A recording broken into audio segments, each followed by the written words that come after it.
பைபிளில் சில கதைகள் கேட்டிருப்போம். அதில் முக்கியமான ஒன்று, 99 ஆடுகள் இருந்தபோது கூட மேய்ப்பன் அந்த தொலைஞ்சு போன ஒரு ஆடை தேடி போனார்ல, அந்த கதையை நம்ம கேட்டிருப்போம்ல. அந்த தொலைஞ்சு போன அந்த ஒரு ஆடாக நம்ம வாழ்க்கையில் நிறைய நேரங்களில் இருந்திருப்போம். அதை நல்லா யோசிச்சு பாருங்கள். நிறையா விஷயங்கள், பாவம் செய்கிறதா இருக்கட்டும், எது செய்கிறதா இருக்கட்டும், இசப்பாக்கு விரோதமான காரியங்கள் செய்கிறதா இருக்கட்டும், எல்லாமே செஞ்சுருப்போம். அப்படியும் திடீர்னு பார்த்தா ஏசப்பாவோட கிருபை நம்ம மேலே அனாதியாக இருந்திருக்கோம். நம்ம நினச்சதை காட்டிலும் சரியான நன்மைகள் நம்மக்கிட்ட நடந்திருக்கோம்.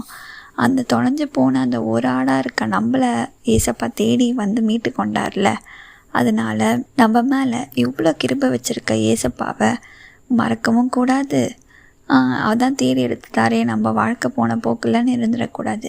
எப்போவுமே நம்ம வீடியோவில் சொல்கிற மாதிரி நமக்காக ஒரு திட்டம் இருக்குது, நமக்கான ஒரு கடமை இருக்குது. கிறிஸ்துவர்களை அந்த திட்டத்தை நிறைவேற்றவும் அந்த கடமையை நிறைவேற்றவும் நம்ம என்றைக்குமே தவறக்கூடாது. சரி, இந்த பாட்டை கேளுங்க.